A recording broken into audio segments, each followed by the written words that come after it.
Is Julian Lopetegui in danger of losing his job this season now? Or are they going to coast along rather than change him? We'll find out. I'll let you know. Allegri, is the contract signed for the summer? Again, I'm going to let you know. But before we get into these stories, please subscribe to the channel if you haven't already. Thank you and welcome to all the new subscribers that have jumped on board over the weekend. Pleasure to have you.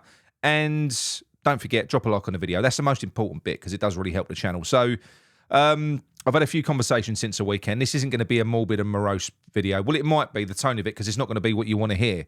But I'm kind of over it now. So let me tell you where I am now with West Ham. I've accepted that the season is done, that the season's a write-off. My expectation levels, they've gone. They've fallen through the floor. I'm not expecting us to play good football. I'm not expecting the club to make a change. I'm not.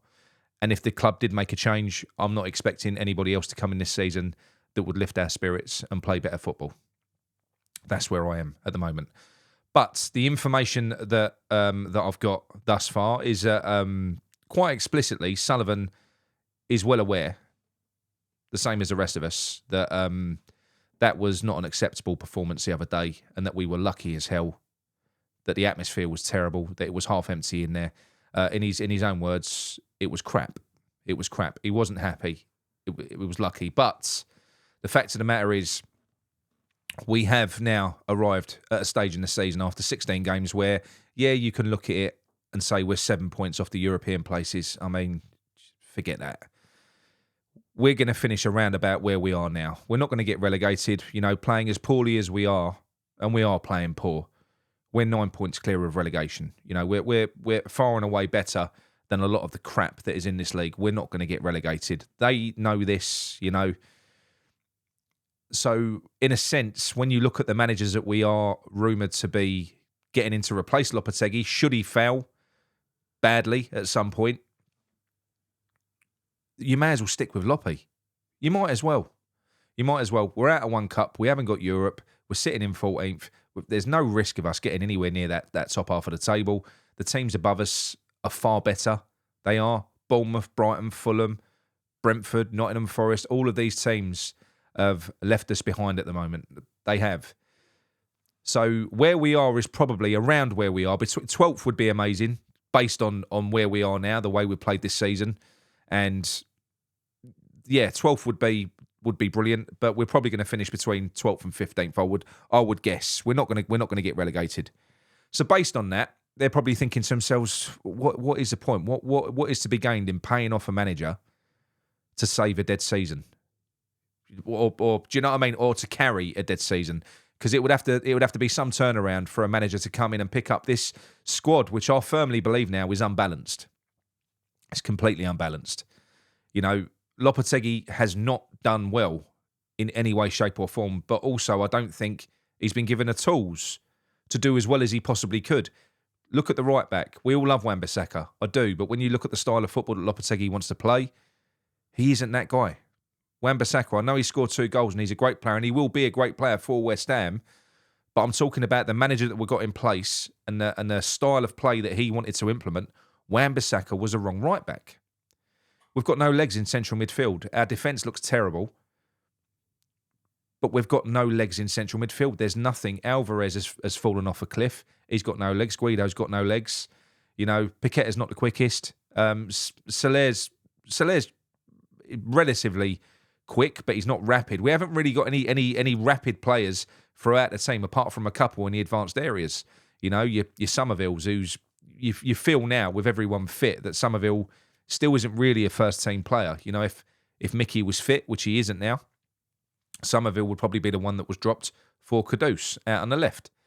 So yeah, I just feel like that's probably where the board are collectively now. I think if it was to be terrible, if we was to get thumped against Bournemouth, thumped against Brighton, and then somehow not get past Southampton, they would be forced to make a change. But the change would be underwhelming. The change would be for Potter. It would be, and the guy isn't going to come in and pick this team up and turn us into an amazing team all of a sudden. He's just not going to. It's not going to happen. There's too much bad feeling in this group. It's like I said, it's unbalanced. I don't really know how easy it would be to come in and push this lot on. We're missing so many key ingredients. With Antonio gone now, we're even lighter because we've got no pace up front, no options of pace up front, none. You know, they played Bowen up front the other day, which isn't his best position. He kept on drifting out to the right because he isn't happy playing up against two big centre-backs. He gets ragdolled. And we was treating that game as if we had Antonio up front. We was punting balls up to him. So he was kind of going out and drifting out to the right wing. That's what he was doing. And then we brought on Ings. What was the point in that? You know, you've got Fulkrug on the bench, but he doesn't like Fulkrug. Personally, I'd play him. If you got Somerville on the left, if you got Bowen on the right, and you got Kudus in the 10, you put Fulkrug up front. It's perfect. You're putting crosses in. And if you put Fulkrug on the pitch, it kind of removes the need to have Souček in the team because you're using Souček for his aerial prowess.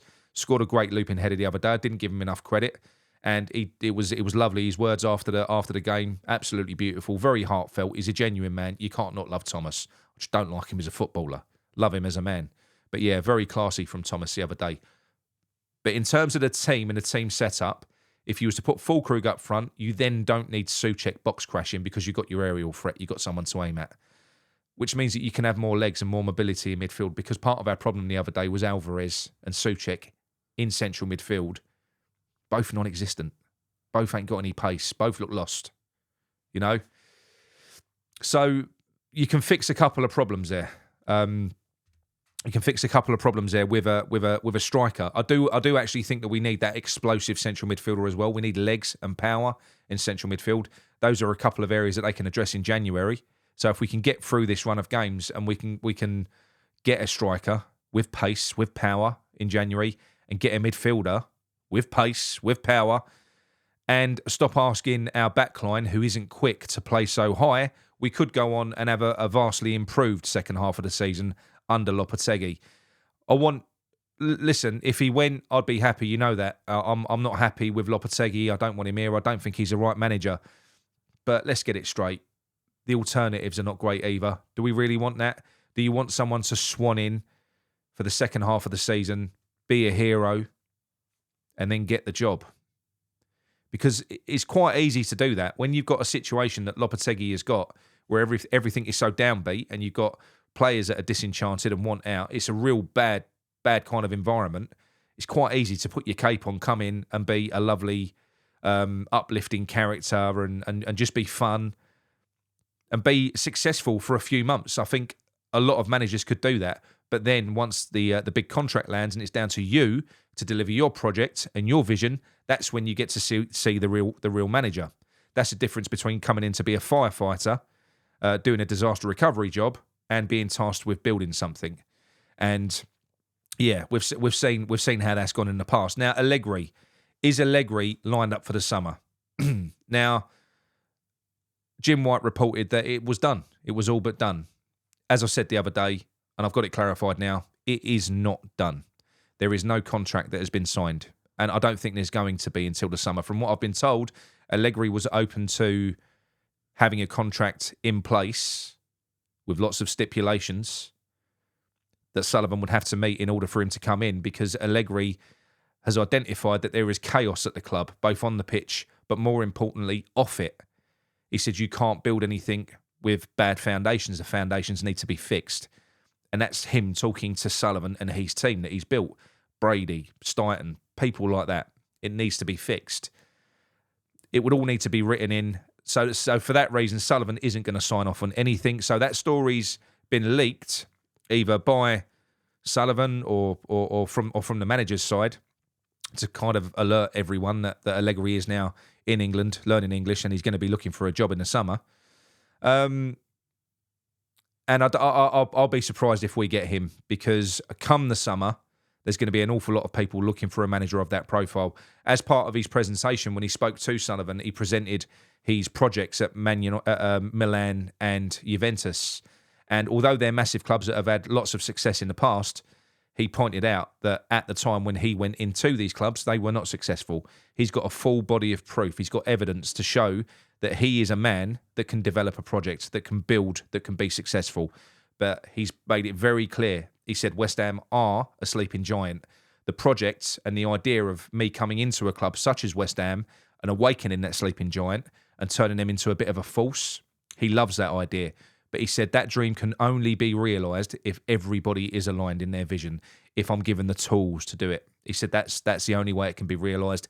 Otherwise, it will fail. He's a very bright man, which is another reason why I don't think ultimately it will happen, because Sullivan doesn't have the ability to not be Sullivan and sabotage himself and sabotage us in the process. It's happened throughout time. It will continue to happen. Sullivan knows best. He knows nothing. When you look at the size of the failure that we've all seen this year, the money that has been spent, and you would have to say wasted, the opportunities that have been missed. We should have had Marco Silva after that Conference League win. We'd have been 18 months into Marco Silva now with a project. Imagine how far along we would have been. Imagine that. We've had Ruud van Nistelrooy we've now missed out on. We missed out on Amorim.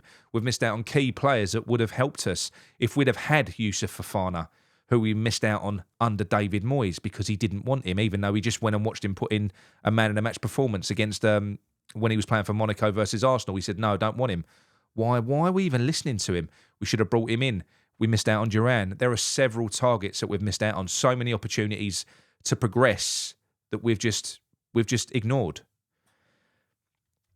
And yeah, it's soul-destroying. I say that a lot, but it is soul-destroying being a West Ham fan. But the acceptance has hit, finally. I don't want to let it affect me the way it affected me this weekend. I mean, I'm always all right midweek when there isn't a game coming up. It probably will affect me the same way come match day. I can't help it. You can't just turn it off. You can't. I wish I could. If I could turn it off, I would. I actually would turn it off at the moment. But ultimately, we're going to have a crap season. So we may as well ride it out with Lopetegui rather than the alternative, because Allegri hasn't signed a contract. And what I spoke about the other day is a manager coming in the interim. Moyes has thrown his hat in the ring. Potter's thrown his hat in the ring. These managers come in for the last 3-4 months of a season and we have a slight uplift, which you would imagine anyone would have, because the players are all going to be relieved because the last manager's gone. They will then get an extended contract for a few years and we'll see how they go. That's how Sullivan works. There's no planning. He makes it up as he goes along. He gambles, he rolls the dice, and he got lucky once with Moyes.